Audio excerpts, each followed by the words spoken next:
को मार डाला। जब पिताजी ने उनके सुना कि मेरे पुत्र ने परशुराम ने ऐसा किया है, तो उन्होंने परशुराम से इसका पश्चाताप करने के लिए कहा। लेकिन जब वो पश्चाताप करने के लिए विचार कर रहे थे, तब तक सहस्त्रबाहु के पुत्रों ने उनके पिता जमदग्नि को मार दिया।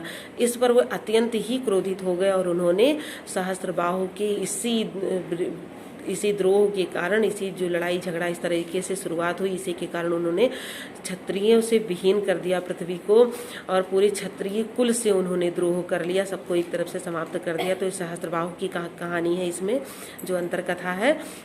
तो कहते हैं कि सहस्त्रबाहु के समान वह मेरा शत्रु है, जिसने शिव धनुष को तोड़ा है। सो बिलगाओ बिहाई समाजा, नाता मारे जई है सब राजा। तो वो कहते हैं कि जिसने भी, परशुराम जी कहते हैं कि जिसने भी मेरा धनुष तोड़ा है, शिव के धनुष को तोड़ा है, वह राजाओं की गोल से, जो गोल में बैठे हुए हैं, सिंहासन पर बैठे हुए एक तरफ है, उस समाज से बाहर आ जाए। इस समाज से निकल करके, राजाओं के बीच से निकल करके वो बाहर आ जाए, नहीं तो मेरे हाथों से मारे जाइए सब राजा। सारे राजाओं को मार दिया जाएगा, मैं सभी को मार दूंगा। सुनि मुनि बचन लखन मुस्काने। मुनि के वचनों को, ऋषि के वचनों को सुनकर के लक्ष्मण जो थे वह मुस्कुराने लगे। बोले परस धरहि अवमाने, बोले परस धरहि अवमाने। ठीक है, उन्होंने कहा कि बार बार आप, मतलब उन्होंने परशुराम जो परुष धरहि अवमाने, उनकी अवमानना करते हुए, उनकी बातों को काटते, उन्होंने कहा कि बहु धनु ही तोरी लड़काई। हमने बचपन में बहुत सी धनुहियाँ तोड़ी हैं, कबहु नास की गोसाई। अरे तब तो किसी ने, आपने ऐसा क्रोध नहीं किया था। बचपन में हमने बहुत सी धनुहियाँ तोड़ी, तब आपने ऐसा क्रोध नहीं किया था।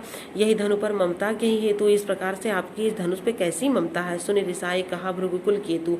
तो इतने में परशुराम जी नाराज हो गए, और भृगुकुल केतु, भृगु उनका कुल था, उसके वो जो पताका के रूप में थे ऋषि, यानी कि परशुराम जी, उन्होंने नाराज होकर के कहा कि इस मेरे फरसे को देखो।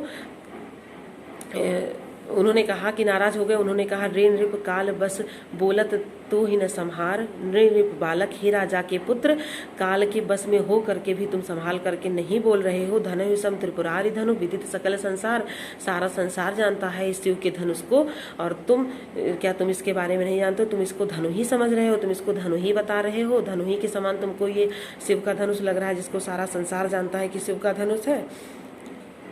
अगला दोहा हम पढ़ेंगे फिर।